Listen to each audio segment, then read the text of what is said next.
salam sejahtera bagi kita semua. Kembali lagi dalam renungan harian kita.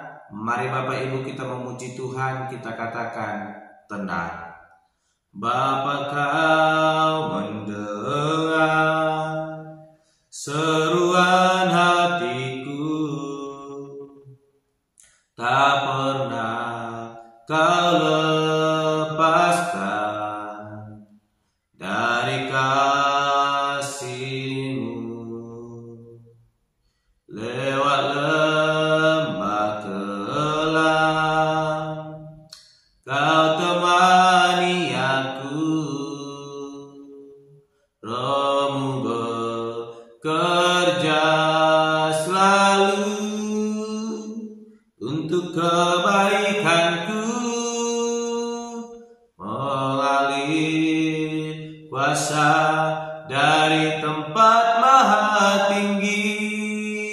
Bapa kekal mulia, Kau hadir di sini, memulihkan hati, menyembuhkan yang terluka.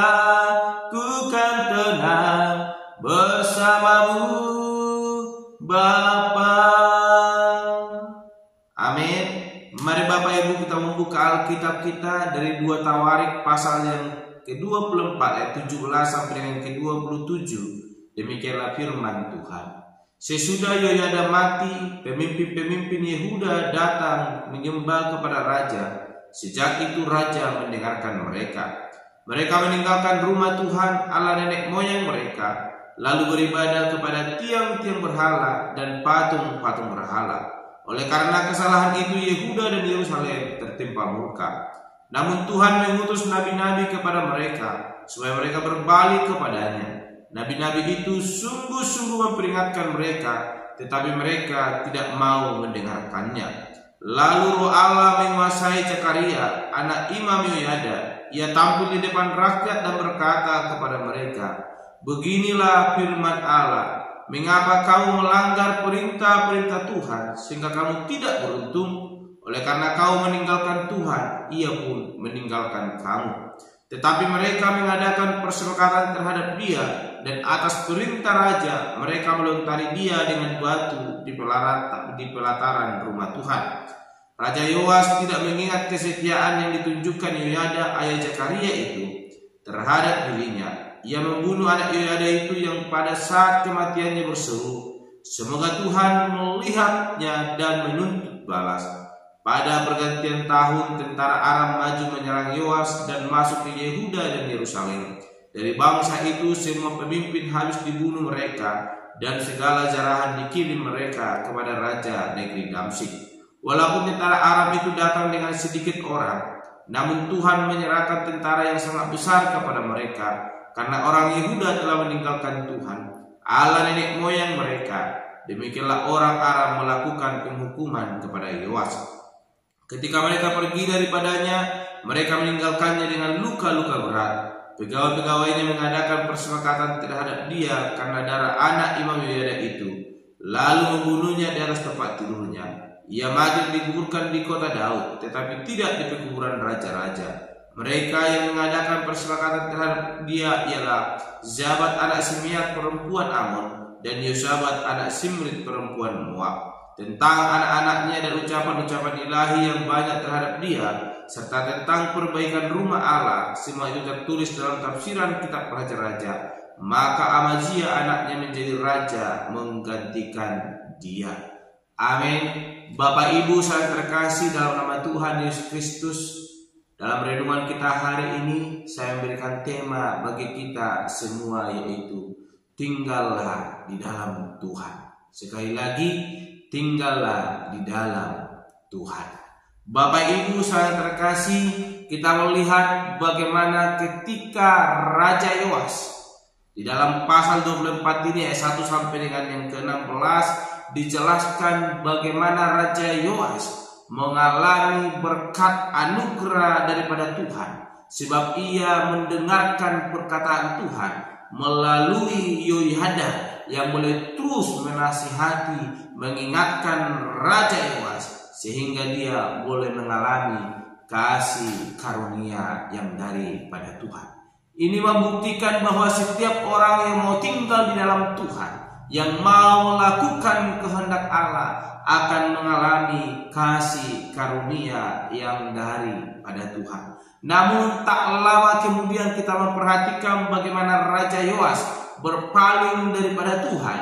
Ketika Yoyada meninggal, dia memilih berbalik daripada Tuhan. Ketika para pemimpin Yehuda datang memberikan hormat kepada Raja Yoas dan ia mendengarkan perkataan daripada pemimpin Yehuda yang datang menyembah kepada dia. Dan apa yang boleh didengar oleh Raja Yoas, yaitu mengajak Raja Yoas untuk meninggalkan rumah Tuhan Allah nenek moyang mereka dan beribadah kepada tiang-tiang berhala.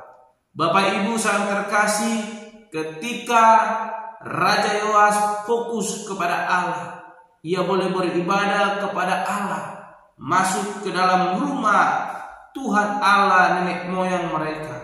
Dia mengalami berkat kasih karunia daripada Tuhan Allah. Dia mengalami kenyamanan. Dia menikmati pertolongan Tuhan sehingga dia tidak mengalami peperangan. Namun kita melihat seketikanya meninggalnya Yoyada, tidak ada lagi penasehat yang memberikan arahan untuk tetap tinggal di dalam Tuhan, membuat Yoas lupa diri dan lebih mendengarkan orang-orang yang tidak mengenal Tuhan, yang mengajaknya meninggalkan rumah Tuhan Allah nenek moyangnya dan beribadah kepada tiang-tiang berhala dan patung berhala. Ia kembali kepada kesalahan para nenek moyangnya yang dahulu yang menyakiti hati Tuhan, dan dia boleh melakukan itu dan membuat hati Tuhan tersakiti. Bapak Ibu sangat terkasih, hal itu membuat apa yang boleh dialami Yoas selama ini, yaitu kemakmuran, yaitu ketentraman, semua berbanding terbalik ketika ia meninggalkan Tuhan.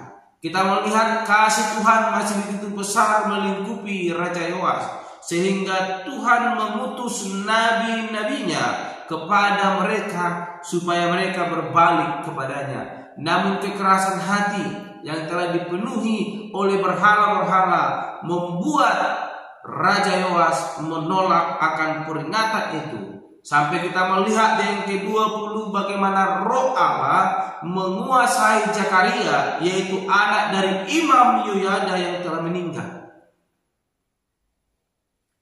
Roh Allah menguasai Zakaria dan menyampaikan kebenaran di hadapan seluruh rakyat, bahkan di hadapan Raja Yoas. Namun kita memperhatikan Raja Yoas tetap bersikuku dengan setiap nasihat daripada pemimpin Yehuda untuk meninggalkan Tuhan, sehingga dia bersepakat dan merestui apa yang boleh disampaikan oleh para pemimpin Yehuda untuk membunuh anak Yoyada itu. Dan kita perhatikan Bapak Ibu saudara terkasih, itu semua terjadi atas perintah daripada Raja Yoas, dan Zakaria boleh meninggal dan mati karena dilempari batu di dalam rumah Tuhan. Bapak Ibu saudara terkasih dalam nama Tuhan Yesus Kristus, Yoas begitu taat kepada Tuhan ketika Yoyada hidup dan menasihatinya. Ini membuktikan betapa pentingnya orang-orang di sekitar kita untuk boleh terus mengasah iman kita, untuk boleh semakin taat beribadah kepada Tuhan. Namun ketika orang-orang di sekitar kita adalah orang-orang tidak takut akan Tuhan, maka itu akan mempengaruhi kita untuk tidak tinggal lagi di dalam Tuhan, bahkan meninggalkan Tuhan, melupakan Tuhan dalam setiap kehidupan kita.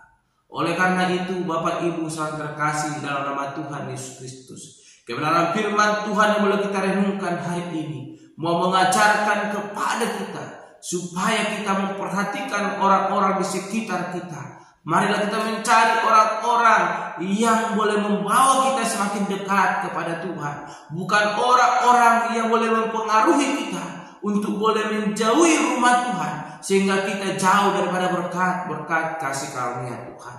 Yoas boleh mengalami kasih karunia Tuhan sebab ia dekat kepada Tuhan. Namun ketika ia jauh daripada Tuhan, berkat itu menjauh daripada Yoas. Yang ada ialah penghukuman yang membuat ia mengalami kematian, dan di akhir hidupnya ia boleh dibunuh, dan dia tidak dikuburkan dalam kuburan para raja-raja, namun diasingkan. Itulah suatu hukuman yang boleh dialami oleh Raja Yoas karena ia tidak mendengarkan atau tidak tinggal di dalam Tuhan. Mari Bapak Ibu saudara terkasih, dalam pujian hidup jemaat kita berkata, tinggallah dalam Yesus, sebab kita adalah ranting-ranting yang akan Tuhan berkati untuk menghasilkan buah.